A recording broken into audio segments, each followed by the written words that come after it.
my great pleasure to introduce the next speaker, who I've known for approximately 5 years. And in that 5 years, I've gotten to meet him a number of times. And one of the things that I really appreciate about Alex Collier is his courage. It takes a lot of courage to come out and speak a truth that people aren't ready for. And to tell people that you've had face-to-face meetings with extraterrestrials, human-looking extraterrestrials, who have given you these incredible insights and information is not an easy thing in a very skeptical world, and you pay a very heavy price, and it takes a lot of courage to do that. And Alex has been doing this since 1990. Well over a decade. He paid a very heavy price for doing that, and he continues to do so. He had to go basically quiet for a number of years, had to go kind of like underground, semi-retirement, but only the last year, it's only the last year that he's come back to give some public presentations to talk about what is really an ongoing set of experiences with these phenomenal extraterrestrials from the Andromeda constellation.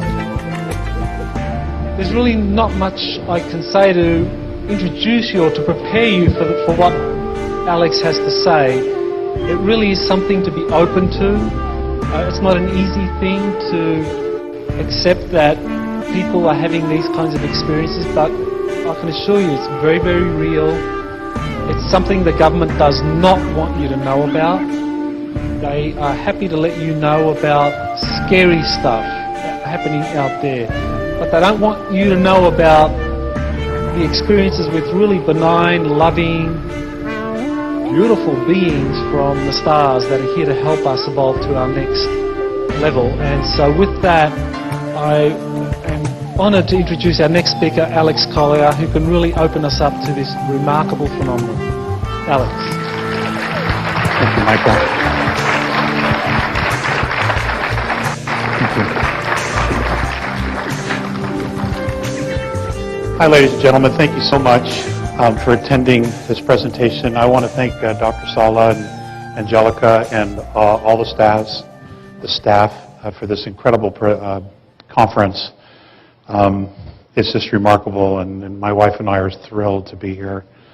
We just love the islands, and it's a great escape from the mainland. What I don't want to do today is go into a lot of background. There is more than enough information out there. I know if you just type in my name, some things will come up, okay, both pro and con. And I would just encourage you to research it and make up your own mind. What I want to do, though, is I want to just get right into it. I'm traditionally a very slow starter in a talk, and I want to avoid that.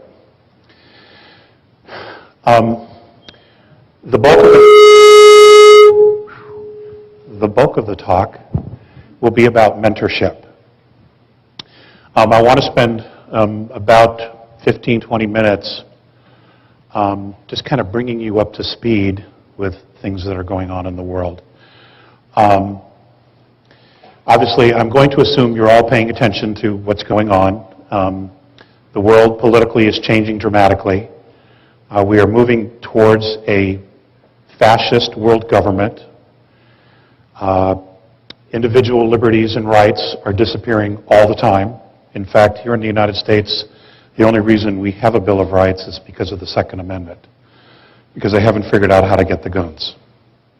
The Constitution is essentially gone. They're doing whatever they want, whenever they want, regardless of the boundaries and the chains that the Constitution limited them to.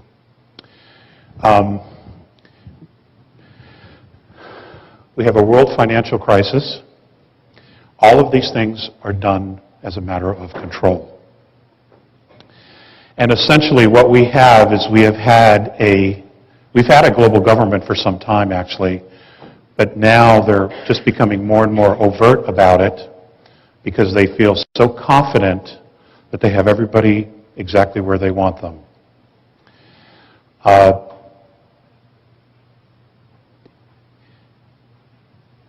The next couple of years are just going to be absolutely amazing. It's going to seem like 50 years, all the changes that are going to occur. In the end, however, we will look back at it and say, my God, what a blessing. Because clearly what we're doing and what we have created for ourselves isn't working. It has only detached us so much, not only from the earth, but from who we actually are as souls, as beings. So it's not sustainable in any way, shape, or form. Even if the governments of the world came clean and said, okay, we are colonizing Procyon and Altar, and we have found all of these resources, and we're bringing them to the earth, and everything's going to be okay, it is still unsustainable. And the reason for that is we are not living a spiritual life. And that's what we are. We're spiritual beings. Okay? We are not a natural resource to anything or anybody. And over the years,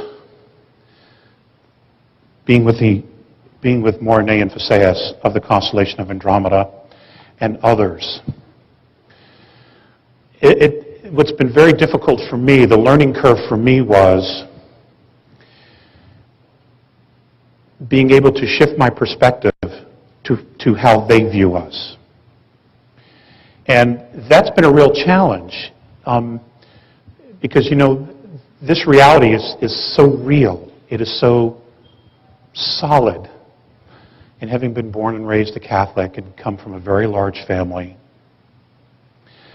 gone through the dogma, the indoctrination, that many of us have gone through as kids, it's been pretty tough to just push it away and just take that huge leap of faith that, okay, this is all wrong, or it isn't sustainable, it isn't right.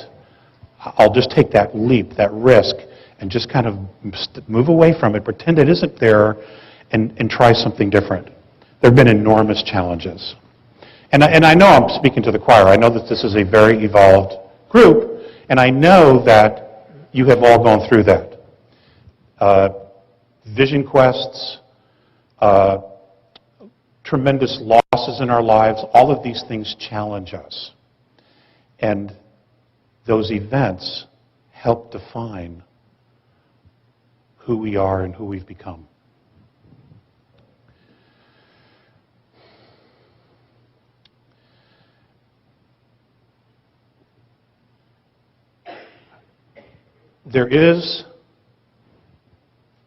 Earth is complicated. There is a darkness that is here, that is present on Earth, and under the Earth, and around the Earth. Okay? I don't want you to think that it doesn't exist. Earth is a great example of duality. And it's taken me a very long time to get to this place where I'm actually very grateful at this point for that duality, for that darkness, for learning about that darkness. Because I have spent a lot of energy challenging it, butting up against it, saying, how dare you, fighting it, talking about it, etc. Now, it does exist. It is real. And it is partially us, and then there's an element of it that is not us. It is not human. Okay? It's dimensional, spiritual, whatever you want to call it. But what it's done is that it's helped me realize what it is I don't want. So, once you've come to that place of realizing what you don't want in your life, you can actually begin the work of building what you do want. Because intention is everything. Okay? And you have to have intent in order to create anything, even ourselves. There had to be the initial intention to want to experience, to want to create physicality, to want to leave eternity to come down and begin this journey of physicality. Whether it's here on Earth, whether it's in Andromeda, the Pleiades, Orion, it doesn't matter. They're all doing the same journey. We're just at different levels. That's all. And I can tell you that the Andromedans, which are fifth density beings, they wouldn't want to walk third density. I've given them plenty of opportunities to trade places with me. No, they weren't interested at all. Okay? Not interested at all. In fact, one of the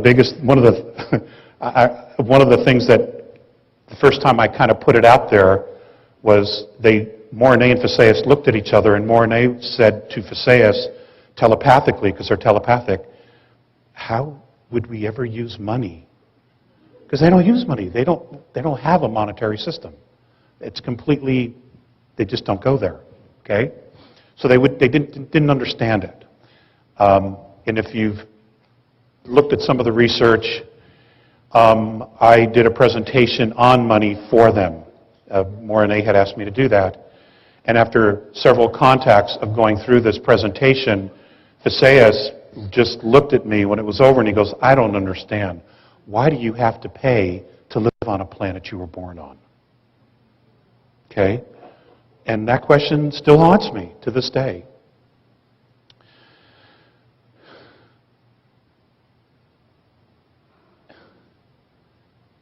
The changes that are coming are going to be nothing short of profound. Now, I know there's a lot of talk about 2012. I don't know the exact dates. I don't think anybody does, because we are still creating our future. We're creating it every day, every moment, individually and collectively. But there are some remarkable things that are coming out, not only in science, medicine, where quantum physics, and there are many wonderful speakers here at this show who are talking about that, and there are many other people out there in the world talking about these things, where they're literally proving that there is so much more to us than we've ever imagined. For a lot of you, it's like, duh, we already knew that. We've been beating that horse for years, trying to get people to come into that place, to finally get it. Okay? Well, miraculously, people are starting to get it. At least they're asking the questions, which is huge. Okay? They're open to the idea of, well, maybe there is more to this. The biggest leap that the extraterrestrial races are excited about is the idea of us being open to extraterrestrial life, number one, and number two, to the idea of letting go of our dogmas. Because if we cannot let go of the dogma, we cannot embrace other possibilities. Because what we're going to find out is that many of the dogmas that we have held as cherished truths were false all along. And we have been building civilization on lies. And that's why none of it has held up. There's also a program that a gentleman by the name of Cliff High has created called Half Past Human, WebBots. I don't know if any of you are familiar with it. I would suggest you research it. It's fascinating. And, cliff notes of it, essentially what it is he has created spiders and he puts in looking for verbiage and words, and he's been able to essentially tap into the entire global internet of language. And what he's tapped into, I believe, is the subconscious of humanity, which is fascinating. It's dire, it's grim, but if you realize the conditioning we've had for Armageddon, to believe that Armageddon had to occur, that there had to be an end of the world, that there had to be a final judgment of everything we've done, then it only makes perfect sense that this would be the steps that we would take to get to that place, to prove ourselves right. The truth is, we don't have to create any of that. Okay? It's an opportunity for us to take a look at these possible scenarios and say, you know what, I don't want that. I'm done with that. Okay? I'm choosing this, and then we can start to build and create something different. And that's literally where we are as a society, as a humanity. Okay? In service to each other, we will remain free. And it's about freedom. All of this is about freedom. Free will and freedom. True liberty. Earth was never meant to be a slave planet. You were never meant to be slaves. And you should absolutely resist going there, because it is not who and what we are. I can't say it any simpler than that. Now, it doesn't mean that you just turn the other cheek, and it doesn't mean that you don't stand up for yourself. You have to. To do nothing, to say nothing, you're condoning the actions of others. That doesn't mean you have to march, but what you should do is make the choice. Send your intention out every day, every moment that something comes your way that you're not happy about. Send an intention to change that situation. It will create a sphere of energy, of conscious energy, which is happening already around the world. I know this is somewhat of a review here, but I will tie this into where we're going with the presentation. What's fascinating also is that I move in a lot of different circles. I have been in aerospace for a great deal of time. I have worked with the military on many different levels, in lasers and network security, things like that. What's fascinating is that these guys are actually starting to get it. They really are. And there are quite a few issues within the ranks where they realize that the path we're going can only lead into the destruction of the country and to world war. And they don't want to go there. And there's a lot of pushback. A lot of pushback. They're beginning to pull back the other way. The veterans who have already been through this nonsense, they already know. And they're digging in, and they're getting ready to say no. So this is all very positive. It may not look like it because there's a lot of friction, but it is positive because what we're doing is we're standing up and saying, you know what? Enough is enough. And that is the first step. It really is the first step. That's encouraging to many of the extraterrestrial races who have been sitting up there watching us, who have been visiting the Earth, who have been in underground facilities in the ocean, who have been interacting with humans and having contacts with many different human beings all over the planet.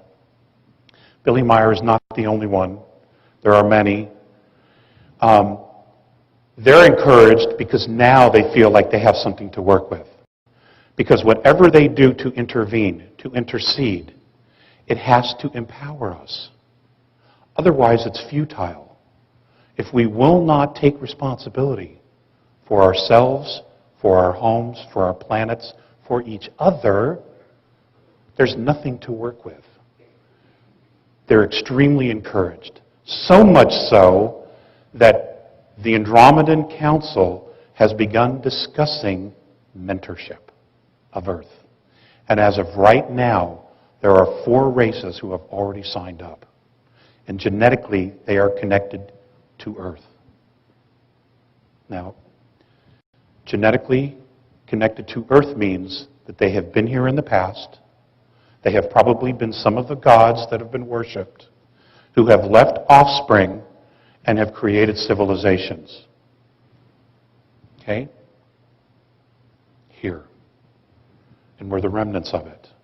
This is why we have already so many different races. There's a lot more to all this. We also have a situation where our solar system is moving through a very particular part of the galaxy. We are moving through a plasma belt. We are moving through the galactic plane. And this causes a lot of shifts. It changes everything. It's like the ultimate Mercury retrograde. Okay. which can be pretty scary, actually. So, I'm going to sit down.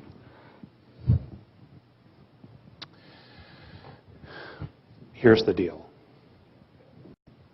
Here's the deal. The bad guys are about to play their last trump card. They're done. They're already done. Okay? We have begun the process of freeing ourselves from all this shit.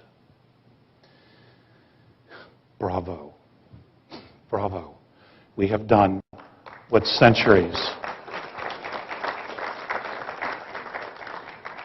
We are about to do what centuries of human beings have not been able to do. And that is get the big picture and realize that we are all one. That no matter how much we disagree, you're my brother, you're my sister, and there's nothing I can do to change that. We have to figure out how to live together, and in reality, we can live together. We can. It's ridiculous to think we can't. In fact, we have to really work hard at not learning to live together. Okay? War is the enemy. It is not the solution. It has become the enemy. We have technology that we simply cannot control, and we have technology that we don't even know about. Free energy, you've heard Mr. Allen's talk last night. For those of you who are here, there are many others talking about free energy. We have it. In fact, cold fusion has been nailed. It does exist.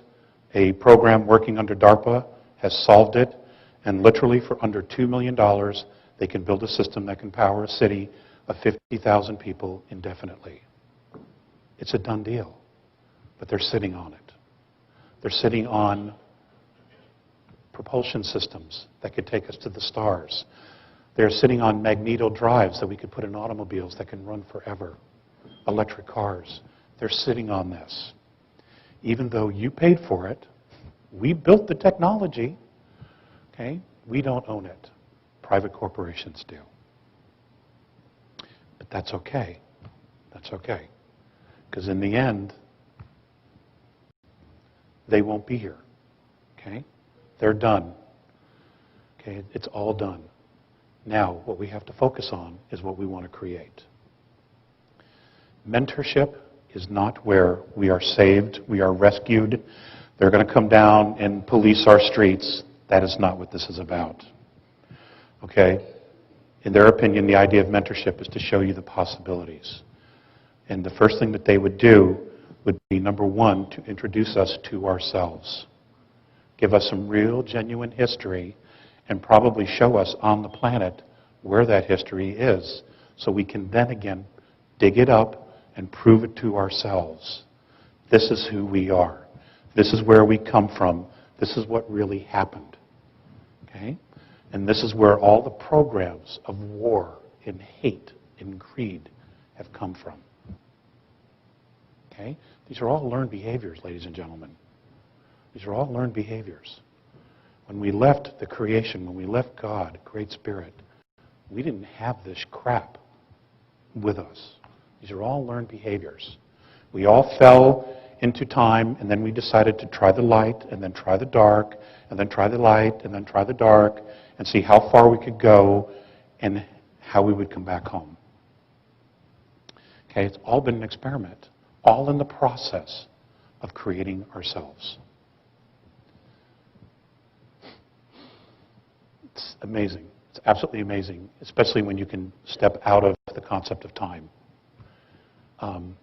And you realize we've been doing this dance forever, forever and ever and ever and ever. Okay? Now, as far as initiating mentorship, bless you, I was asked at the Awake and Aware conference for Project Camelot to float it. In other words, to put it out there. They wanted to see, the Andromedans and the other groups wanted to see what would happen with the idea of it moving out through consciousness. Okay, I've been asked to take it to another step now. They are excited about this because this mentorship is literally our initiation into a much larger galactic family, which I can't even tell you how incredible it is. And it isn't anything where we need in any way, shape, or form to feel inferior about. In fact, we are really, despite everything else, we are really pretty far along. An example. In mentoring, one of the things that the group will do is they will discuss spirituality. Now, in discussing this, I have been told that there will be at least 4 or more perspectives on spirituality that will be presented to us, not just one. They all have things in common, but different civilizations have different ways of expressing themselves. And there isn't just one way to express yourself. This is a very touchy subject, which is why I'm bringing it up first, regarding spirituality. Okay, these are not religions. These are not dogmas.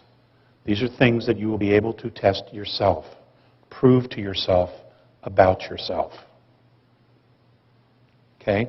It'll be about the science of the soul. Hard physical proof that you do exist as a soul. So there's no more question. You know you live beyond. You know that you retain consciousness. You know that you have cellular memory. And the reason you have cellular memory in your bodies is because of your soul. All of this will be shown to us, proven, so that we will, beyond a shadow of a doubt, know that we don't have to go to hell, that we aren't going to hell, that we aren't going to go to purgatory. None of that crap. It's bunk. It's all bunk. Okay? We can let go of that dogma. That's done. Okay? There is karma, but we set that up for ourselves. Those are all lessons.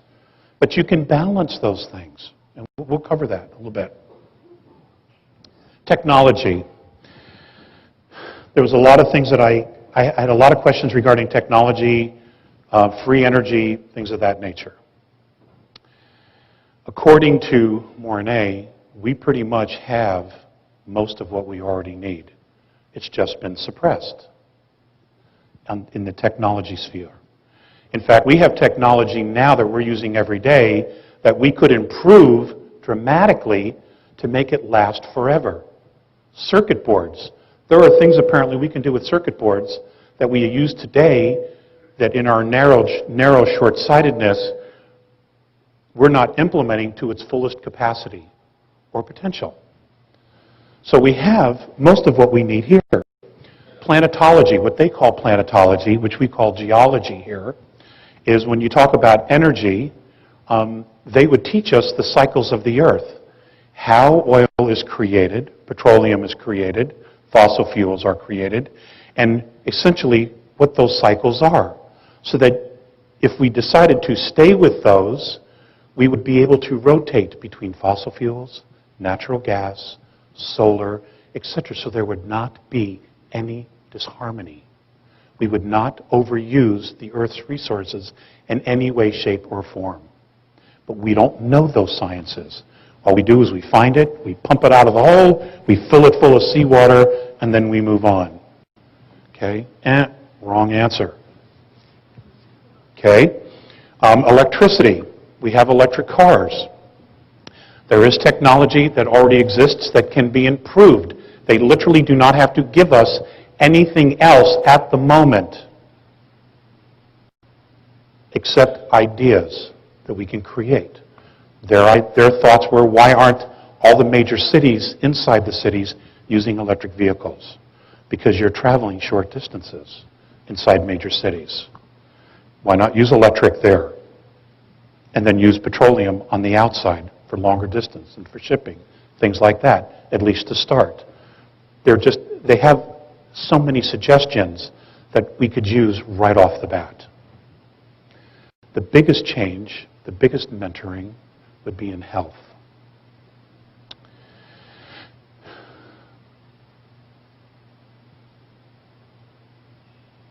They have a camera, a holographic camera. And it was interesting, Mr. Mellon Thomas made reference to this last night in his talk. They have this camera, and I've talked about this in the past, where they take a picture of you, and it's a holographic camera. It's you from inception to now, physical. They can take this slide out, this holographic slide, and they can look at your body in sequences, and they can pull areas where your body was the strongest, whether it be liver, kidneys, bone structure, nervous system, brain waves. It could be anything. And what they do is wherever your body was the strongest, they will pull that slide out. They will put it back in the camera, and they will reinvigorate, reheal your body with your own imprint. And apparently, we have the ability to create such a thing. All the components are spread out. They're not pulled together yet. But we can do that. Okay? And we're talking about healing without surgeries. That's not to say that there won't be times where there may not be an immediate surgery. I don't know that. Politics. The mentoringship of politics.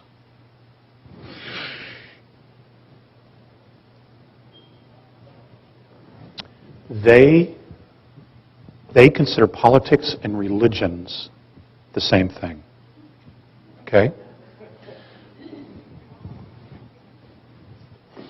And this is the area where they're very reserved regarding us. And the reason for that is, how will we know? No, let me rephrase that.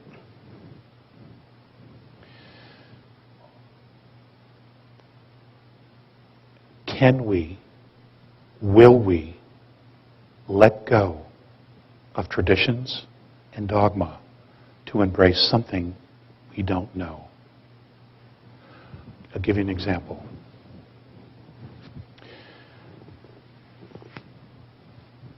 A Bill of Rights, individual liberties. It took thousands and thousands and thousands of years to get to a place where humanity, on a subconscious level, was so done with monarchies, tyrants, kings, and princes that we decided collectively to create individual liberties. And it manifested physically in the creation of the United States. Here we are 232 years later, and we're about to lose those liberties that took thousands and thousands of years to create, to manifest for all of humanity. Okay? Now, what's interesting is that the rest of the world, they're stunned that Americans could be this stupid. In fact, in traveling in Europe, I had the occasion to see some Swiss students get arrested. And one of the things that they said to the cops were, you got to read me my Miranda rights. Because they were watching American television. And the Swiss police said, you don't have any rights. Okay? Now, I bring this up only because this is an issue. This is an issue of freedom. And this is important in the grand scheme of things. If you protect your freedoms, you are stating to everyone, including yourself, I am responsible. And that is the number one priority to taking the next step forward into advanced maturity in meeting face-to-face with benevolent extraterrestrial races. They are not going to babysit. It never works. It's not their job. Their job is to give us a start, because we have been so manipulated for so long. It would seem like forever. And we haven't even been aware of it. But the people are waking up. People are beginning to become aware of it. But we have to protect our freedoms. Okay? The world, Earth, was never meant to be a slave colony, a slave planet. That was not the intent at all. And we should never put up with it or tolerate it in any way, shape, or form. Okay? We need to tell them to kiss our ass.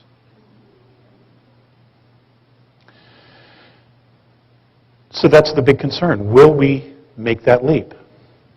Will we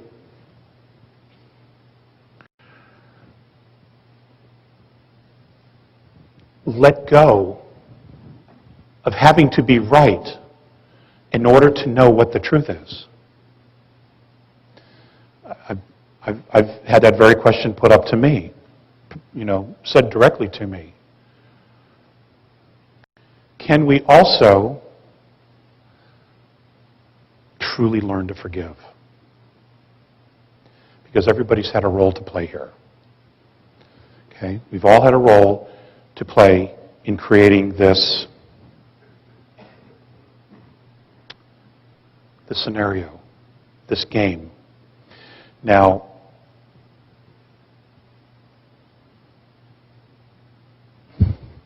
this whole thing about advanced maturity, this whole thing about extraterrestrial life, this whole thing about a resurgence of spirituality, this whole thing about relearning Mother Earth and living in harmony, and finally, giving the indigenous cultures their due and their acknowledgement because they were right all along.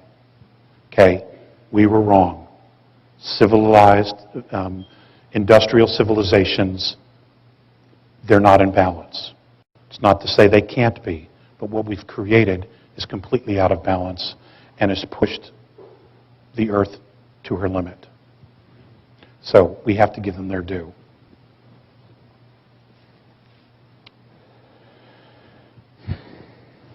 This is all about us. We are the ones calling this forward. We are the ones who have asked for this.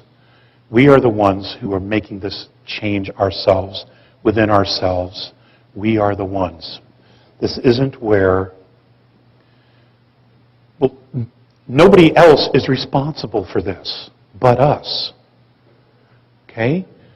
Apparently, on some level, we have decided this is as far as it goes, whether it's conscious or not, globally, that there's enough of it, enough conscious people who are making these choices to decide that this is as far as it goes the way it is. And it is ending. It is ending. Life, the way we have lived, is going to be changing. Okay? It could happen very quickly. It could happen somewhat gradually. Gradually would be better. But right now, it looks like it's going to be happening quickly. Now, is the world going to end? No, it's not going to end. That's not our destiny. We didn't work this hard and go through this much crap just to have it end. Okay? No, that's not how it's going to go. But there is going to be change. And it's going to be physical as far as our bodies. It's going to be physical as far as the earth. And I think psychically, that's going to be the biggest challenge for everyone. Because we have lived a predominantly material life, only to find out that all the energy we put into investing in creating a material life has done nothing to fill the voids inside of us.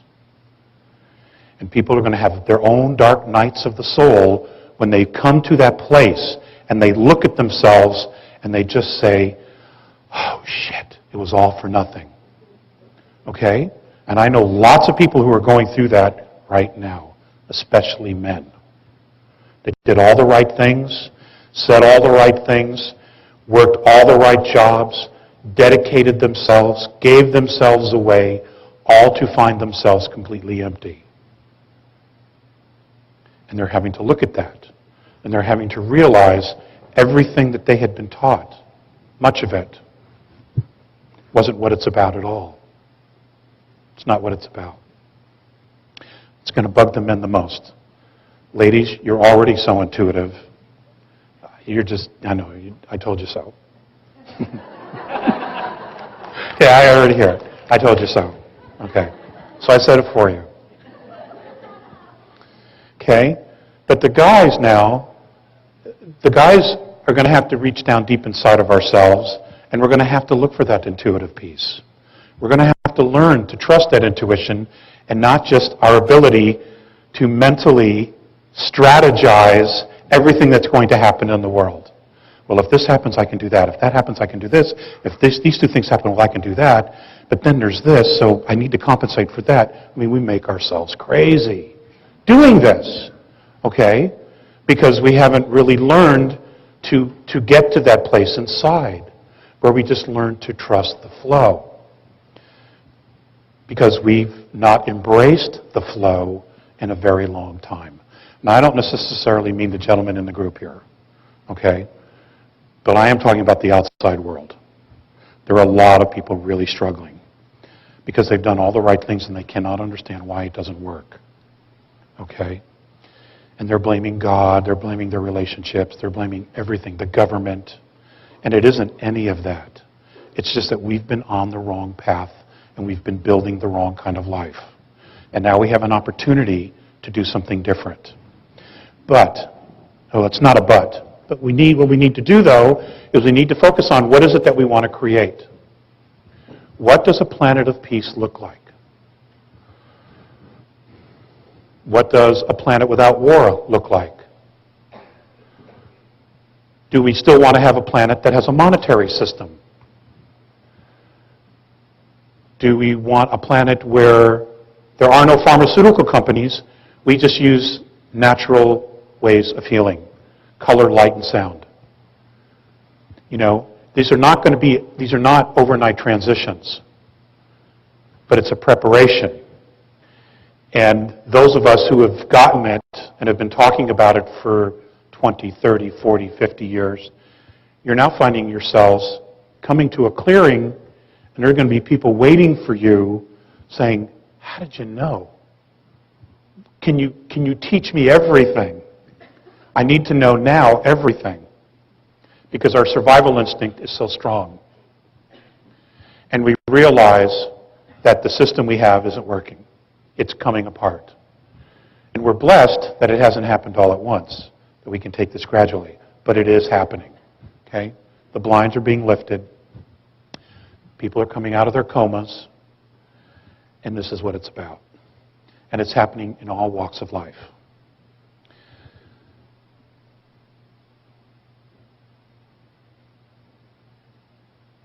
Let's take the 2012 scenario for a moment. Let's suppose there was going to be a pole shift. Okay, this is strictly a hypothetical, all right? And it's an interesting lesson, exercise. Let us suppose for a moment that there was going to be a pole shift, and half of the world's population was going to be gone, that the world could only sustain half. And the government came out forward and said, hey, this is really what's going to happen. And we've been preparing ourselves. We've built our underground facilities. Sorry, they're not for you. We've been building bases on the moon and Mars. Sorry, they're not for you. And we have all this advanced technology, but there's no point giving it to you because all this is going to happen to the planet. You're on your own. Not that they would ever, ever be that honest. Okay?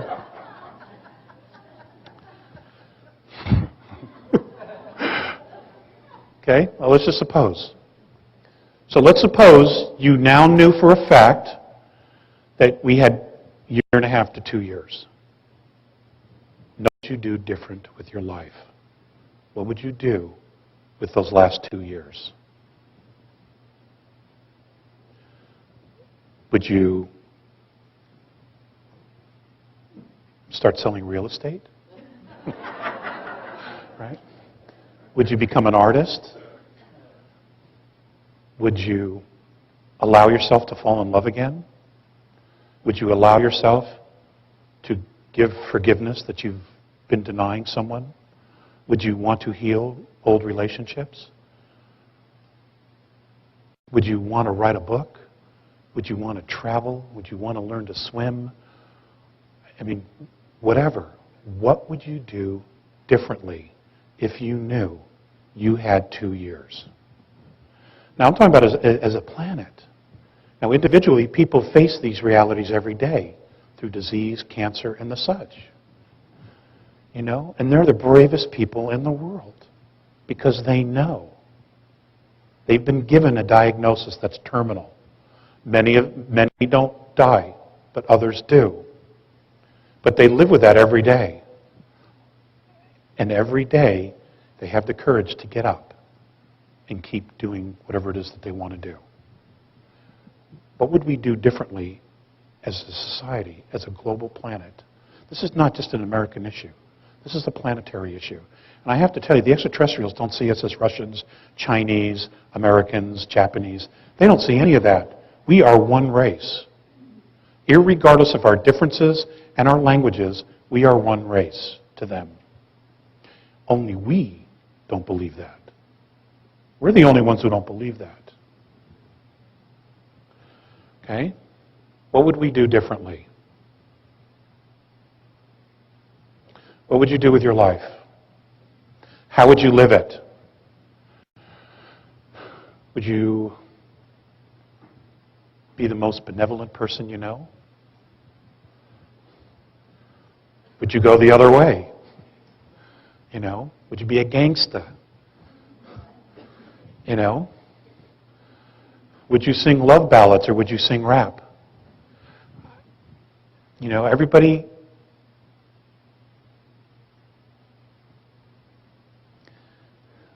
The reason I ask this is that the future isn't set. Now there's talk, I heard something recently about a star going nova. That's about 3,200 light years from us. Don't worry about that. There's more than enough help here that that's not how it's going to go for us. Okay? That's not going to happen. I mean, it may go nova, but technology exists, and there are plenty of resources in our particular solar system right now to ensure that that's not how we're going to end. Okay? Because there are a lot of people very, very curious about us. Now, the reason I say that is that we are a planet that has 22 very specific genetic markers. Okay? We are a collection, a collage, a compendium of many different extraterrestrial races living together. This is not common out there. Okay? Especially in third density in a very complex ecosystem like we have. Okay? It's not, there aren't that many. And they're here to watch us because we are, as a civilization, at a place where many of them have been before. And that is that we are spiritually evolving. At the same time, we have created technology that we barely know how to contain and use. The technology was created in a space of fear. Those using it, holding it, maintaining it, controlling it, are in a space of fear. Humanity, however, is at a space where it's beginning to step out of that reality to create something new. So what you have is you have a consciousness that sees itself becoming completely irrelevant.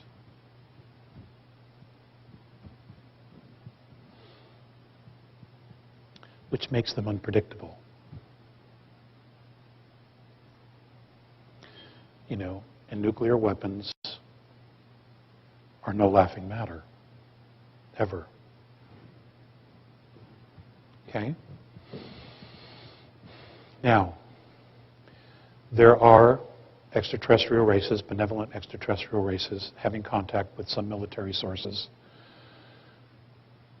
on Earth from different countries. God, there is just so much going on.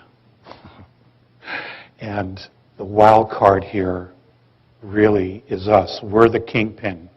We need to continue on this movement of not only sticking together, but focusing on what it is that we really want. What kind of world do we really want? We really can't be serious about wanting to create a global government that controls every aspect of our lives. Look at what they've done with the world already. Why would we trust them with anything else? We can't. We simply can't, because they're not us. They see us as a natural resource. Therefore, we need to turn our focus completely away from them and create what we do want, so that their paradigm completely collapses on itself. And it needs to, because it isn't real. It's not us. It's all about them. Okay? So, what is it that we would want?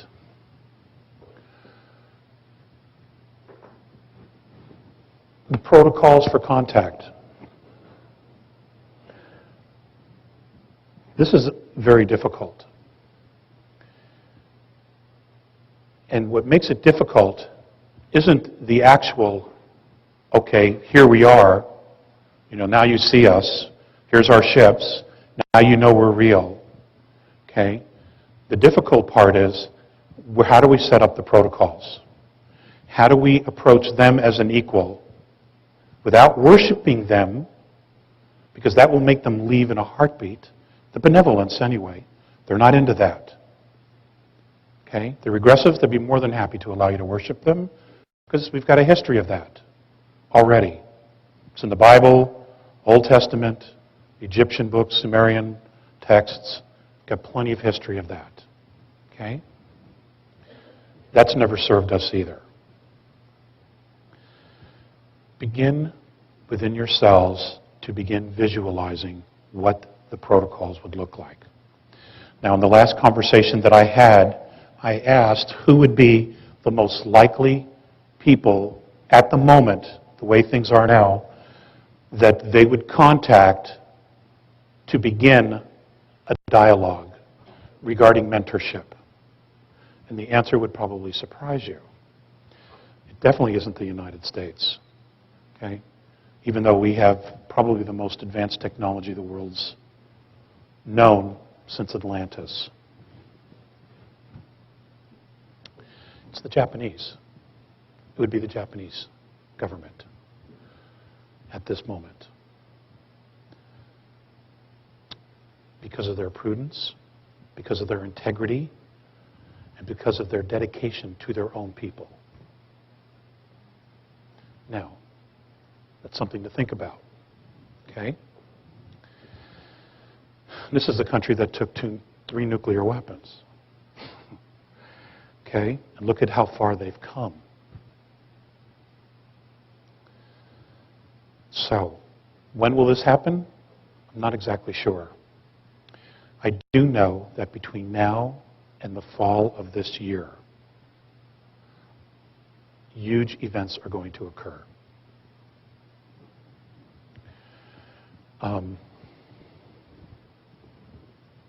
Some absolutely wonderful, and some not. I also want you to know that the Andromedans are very concerned about the Earth moving through this gravitational plasmic field, which we call the galactic plane. It is their concern that the planet itself, when it hits it, because of its vibration, its frequency, it's going to bounce off of it at first, creating a huge global quake. There have been discussions as to whether to intervene, to, in other words, align something in front of the Earth to open the pathway through it, or to allow this to occur naturally. Now, the natural part is this. When the Earth moves through the galactic plane, the Schumann resonance of the planet is going to change. It is going to become much, much higher than what it is right now. All indigenous life on the planet will then have to change its harmonic frequency to match that of Earth. Many species will not be able to. A lot of human beings will not be able to. But those that do, it'll be a natural transition into what we know as fourth density, and in some respects, fifth density. Those kids that are coming in with 3 strands of DNA, they will be able to go between 4 and 5. They will be telling us, coming back and teaching us what's ahead of us. They will become the educators. Okay? Half of them are ETs anyway, who have volunteered to come into this place simply because none of our forefathers have ever experienced this before. So, I don't know if there'll be intervention on that or not. There will be earth changes, though. Okay? And I don't know at the moment, if that happens, where the safest place to be is. I don't know at this point.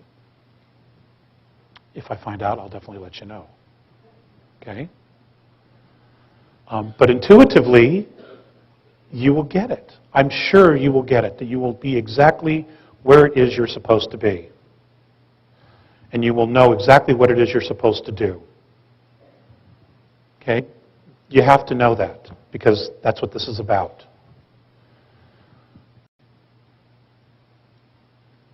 When we pass through this plane, we will become an agrarian society once again, which I thought was fascinating because Mr. Mellon Thomas talked about that yesterday as well, last night. Based on his death experiences, that's what he was shown as well, that we become an agrarian society again.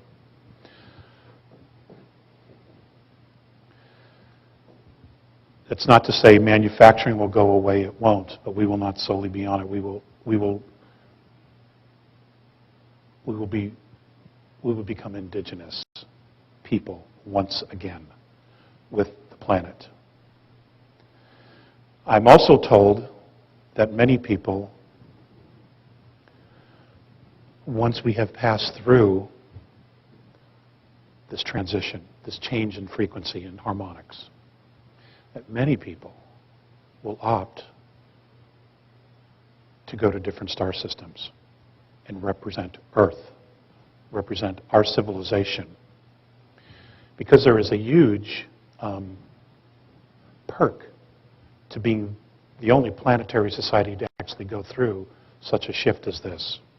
And the fact that we represent 22 different extraterrestrial races here, genetically, and are considered genetic royalty, that we will be invited to participate on levels absolutely unimagined to us at this point. Okay, we will become ambassadors. We will be teaching other societies basically what not to do. Okay? Because we're the professors. We have become the professors.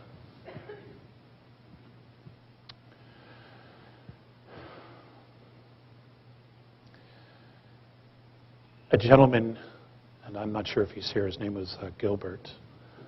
I spoke with him yesterday. He asked me to give him, in one sentence, the bottom line to all this.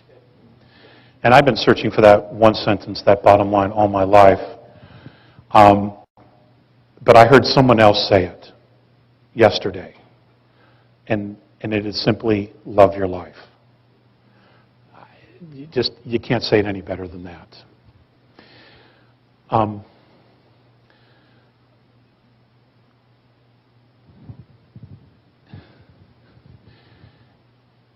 You know, we've lived in the duality of light and dark.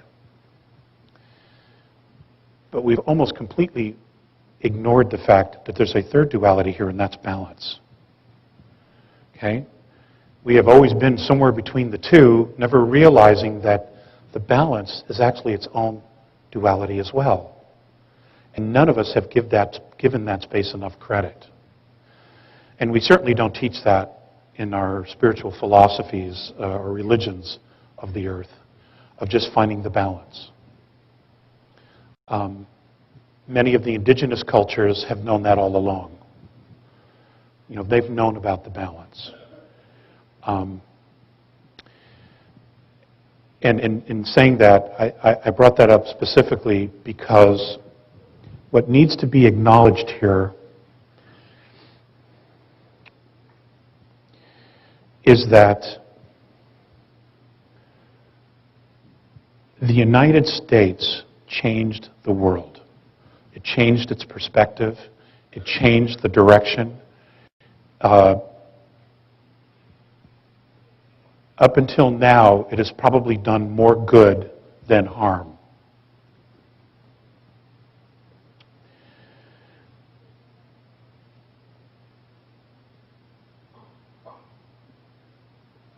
But the consciousness of America has radically changed. For the last 60 years, we've been creating enemies, fighting enemies, creating enemies, fighting enemies, fascism, communism, tyranny, and then creating tyranny, communism, fascism, so much so that that our government has now become the monster that it has been fighting all along. Okay? There's a great lesson there in holding on to something and putting too much energy into something that you actually become that which you hate. Okay? We're faced with that. I want you to know that there's not a single benevolent extraterrestrial race up there, the Andromedans at all, who are going to do anything about our government. That's our problem. We let this get out of hand. We let them get out of control. We let them usurp our rights. We let them build all this technology without sharing it. We've let them run amok. We have not managed our constitutional republic, and we have let them take our rights away. That's our responsibility to fix. Now, I'm not advocating overthrowing the government, but what I am advocating is the fact that you absolutely stand up for yourselves and don't take this horseshit any longer. We simply can't do it. It's become a detriment to the planet. Okay? And we are responsible for that.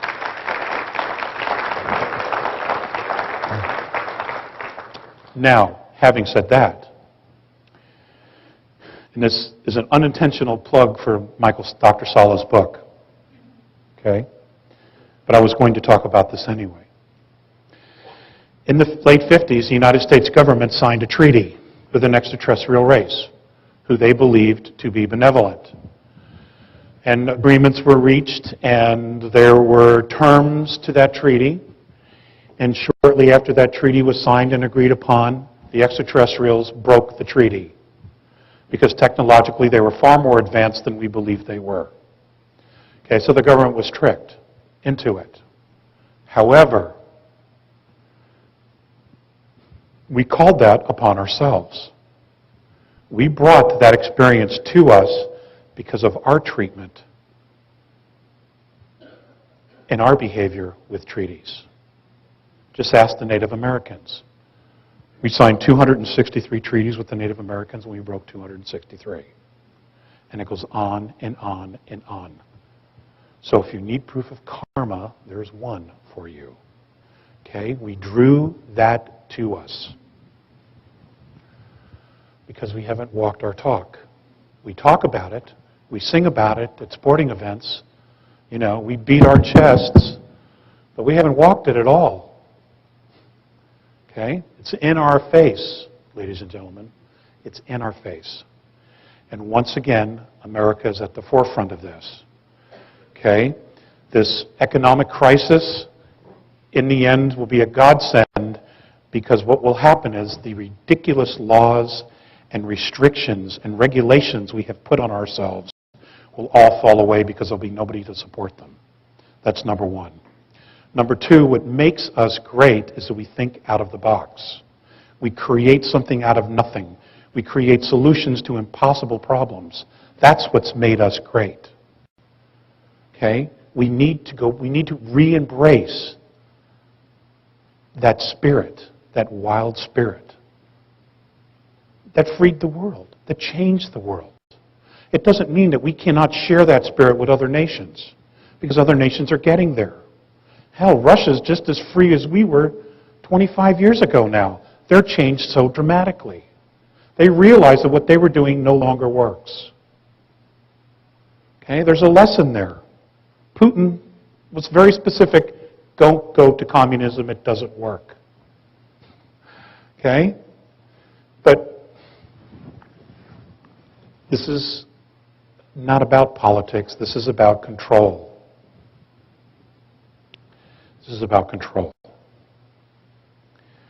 And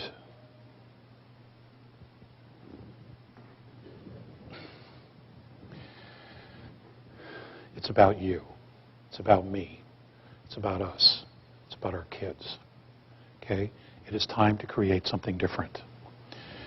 All you need to do, all that I've been asked to tell you, is to consciously, intentionally start thinking about what the world looks like. What a new world looks like, the way you want it. Okay? Do you want centralized government? Do you want a monetary system? Do you want to use fossil fuels? Do you want free energy? What is it that you want? Okay? We cannot allow a handful of people to decide the direction of all of humanity. They are only going to be self-serving. This is our responsibility. Because this is our reality. We're creating this together. And if we embrace that, if we take responsibility for creating all of that reality, we can change this so fast it'll blow your minds. Because we're all extremely powerful. Look at what we've done. Look at what we've done already. It's stunning. I mean, an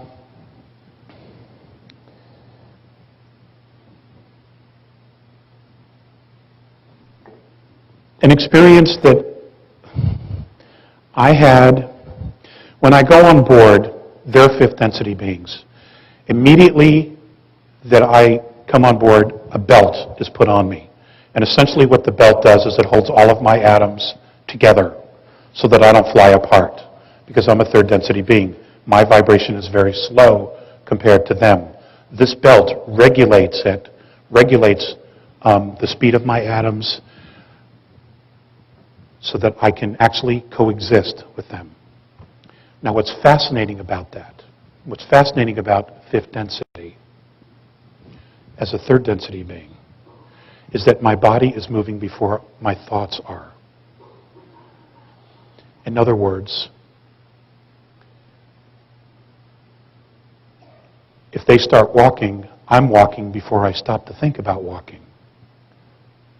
Okay? Because now I'm connected directly to my higher self, to my soul. I'm not waiting for my ego to click in and say, okay, start walking.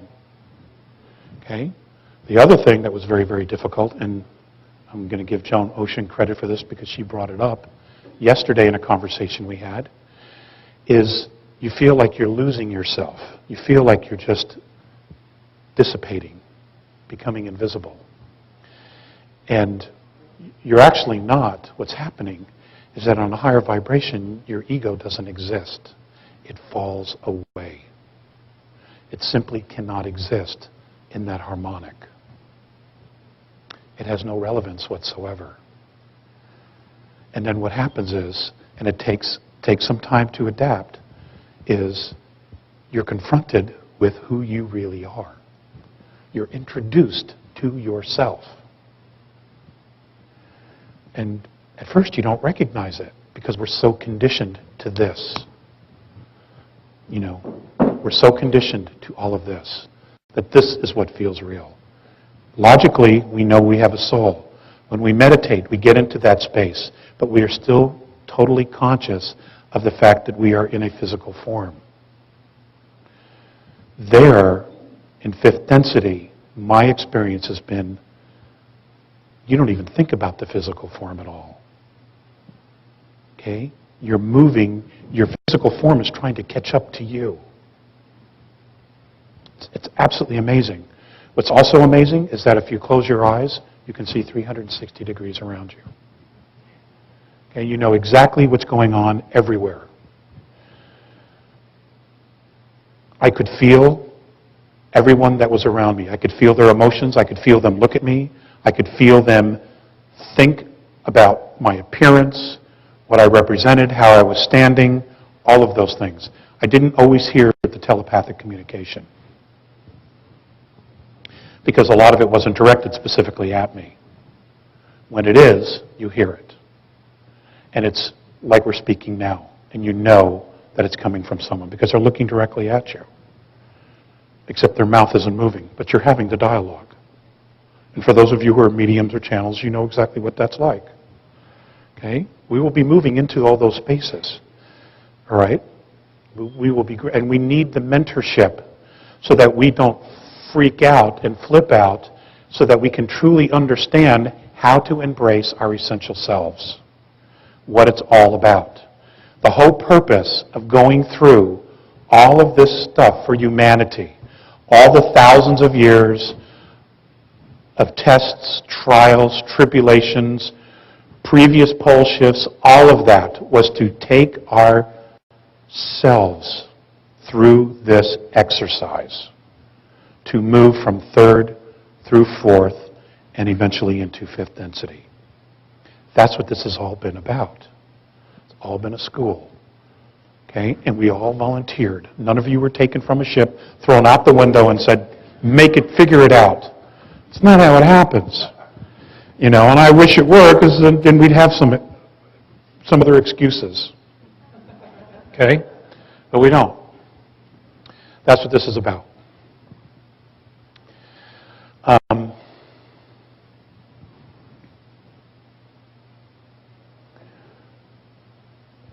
More and more people, probably many of you in this room, are going to begin to have contact. It's happening. It's going to happen all over the world. Okay? It's going to be picked up exponentially. Many of the races who have been here studying us, and I would suggest that you research the work of Colonel Wendell Stevens, because he's the foremost authority on contactees around the world. His books are available. There have been many, many races here studying us. They know us better than we know ourselves. And many of them are stepping forward and are going to be stepping forward to say, okay, we are going to participate in this process to help move us along because they understand us. They've been here around us, amongst us. They've observed us. They know the challenges we have. Okay, many of those specific races have been in exactly the same place as we are now. And they knew how to get through the hurdles, and they knew how to get through the traps, or to avoid the traps that apparently we may be stumbling into here. Okay?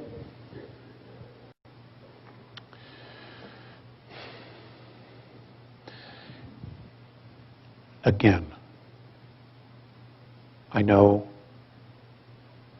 many of you in this room, if not all of you, have devoted an amazing amount of time into developing yourselves, into finding your balance, to finding your strength, to finding out who you are, what you are, and to find out exactly where you are, so that you know where you stand. Okay? Bravo. You deserve every accolade there is. The next step for you, now that you've been there, is to help create the world. What is it that we want the world to look like?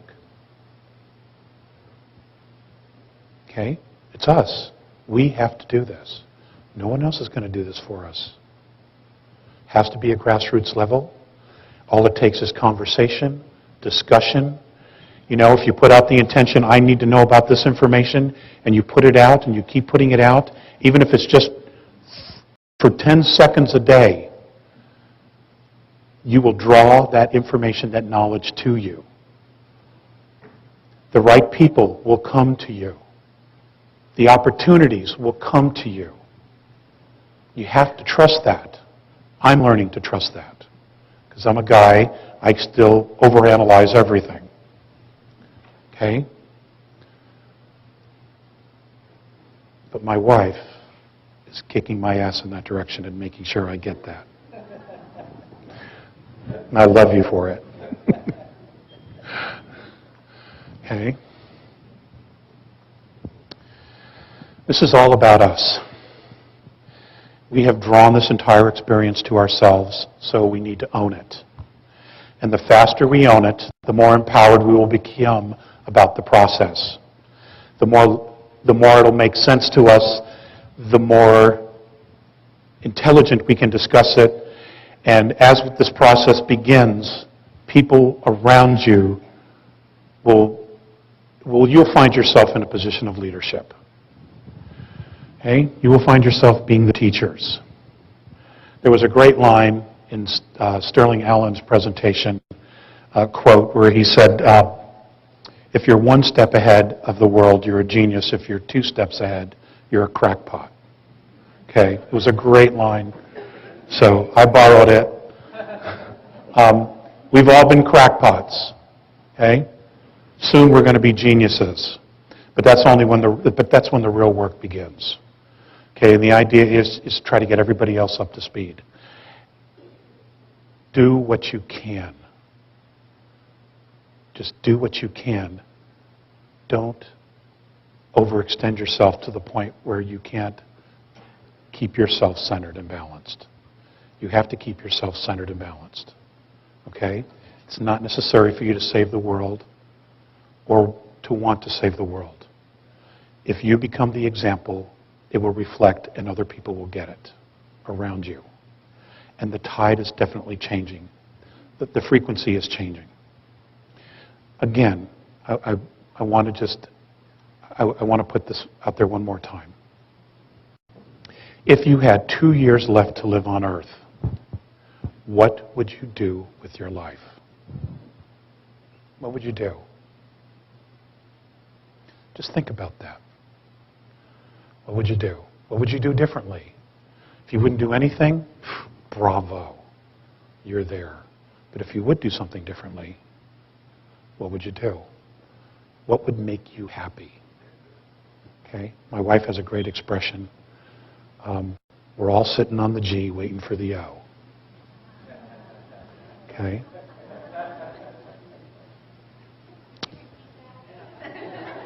Okay? My wife, Audra, has a great saying, and it's we're all sitting on the G waiting for the O.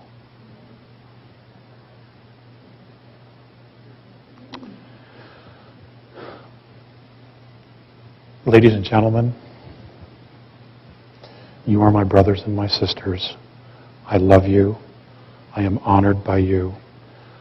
I want you to know that I have done the very best I could to represent us. I've had my stuff to deal with as well. I have my own challenges to deal with as well. Okay? But ultimately, in the end, I have absolute faith in us. The world is not going to end, but it is going to change, and it has to. And it's going to change for the better, but we need to be the driving force of that change. Humanity has to be the driving force of that change, not government. Okay? Do not ever, ever surrender your freedoms or liberties to government. It's too self-serving, and it doesn't create anything but laws that restrict our freedoms. You know, you can't possibly need any more examples of that. Okay? We have what, 10 minutes? 8 minutes, 5 minutes? Do we want to do some questions? Is that a yes? Okay. Okay.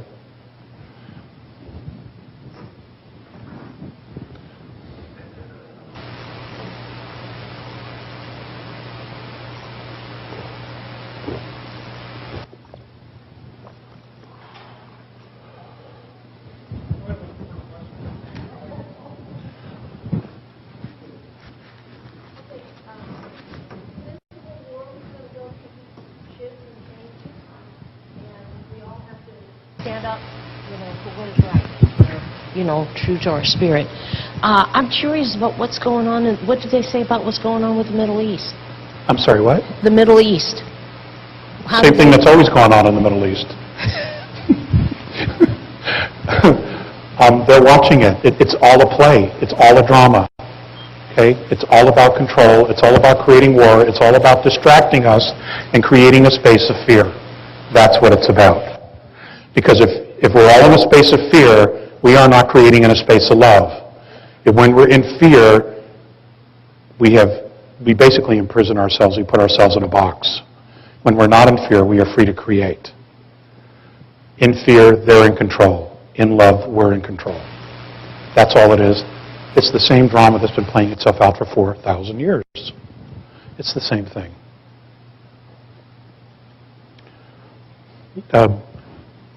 Yes, ma'am.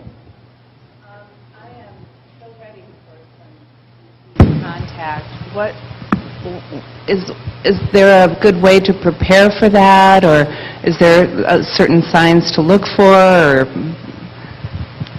That's a great any question. clues? That's a great question. It seems silly, but I can't honestly tell you one way that's better than another. What I would do, if I were you, is I would create your own ritual. Create your own ritual, make it holy, make it sacred to you. Create your own process of what feels safe and comfortable for you and where it is. Okay? And just allow it to be. And then tell the universe, tell the Creator, you're ready. This is what you want. But create the space. Go through your ritual. Again, set up your own protocols for how you would want that to work in order for you to feel safe. Because when it happens, it's a shock. It is a shock. It's an amazing shock, but it's a shock. Because your first reaction is going to be, oh shit, it's real. Okay? And then, you'll move through that. They know that. They already know that. Okay? And then just go with the flow. That would be my suggestion. Everybody would do something differently. That would be my suggestion for you. Create your own protocols. Okay? And make them sacred. Ma'am with the blue and the white sweater. If you've felt like you've had quite a bit of different type of visitation over your lifetime, I've never really looked into it or reported it anywhere, and particularly like with one child in a bassinet when I woke up and they came in through the windows and I couldn't move, and wondering where or who would be the best place to go to find out what's going on with this, and are we supposed to use it somehow? I'm just looking for the resources to follow through. Gosh, I don't know anyone specifically that I would feel comfortable recommending you to. It sounds like you know it's there, but you don't have total recall of it, but you know it's there. So it sounds like you need somebody to help move you, somebody that you would feel safe with that would move you through a regression, put you into a safe space in a process of unlocking those experiences. Can I ask you, do you have Native American in your background? No, I've always felt closely attuned to them. I'm native Alaskan, but I'm Irish and Italian in my lineage. Okay. But it's not so much that I don't remember, I do. It's wondering how to expand the knowledge of whatever is going on that we're maybe supposed to get. That's all. I don't have an answer. Okay, thanks. Sorry. Ted, just pick. Okay. Thank you so much. I really think that it's time to act now, to get together into small groups, informally or formally, and go down those 5 points that you made, and, just codify what we want, visualize it. It's called a mock-up. I don't have a question. Okay. I just wanted to say something, and, You go for it, girl. okay. So this is another step in taking our power, is to gather in groups and to agree on a positive mock-up of what we want the world to be, what it will look like, be very specific about it, and the information will happen telepathically with the visitors, and we might even come upon some ideas ourselves without worrying about visitations. Thank you. You're welcome. She brings up a good point about reclaiming your power. Ladies and gentlemen, you exist because you wanted to. Your physicality exists because you wanted it to. The planet exists because you wanted it to. The race exists because you wanted it to. Your reality exists because you wanted it to. The government exists because you created it. Liberty exists, freedom exists because you created it. You have the power all along. You can't really even give it away because you are it. You are it. You can not use it. You can exercise your free will and not use it, but you always have it. Always. No one can ever take that away from you. Namaste. Thank you very much.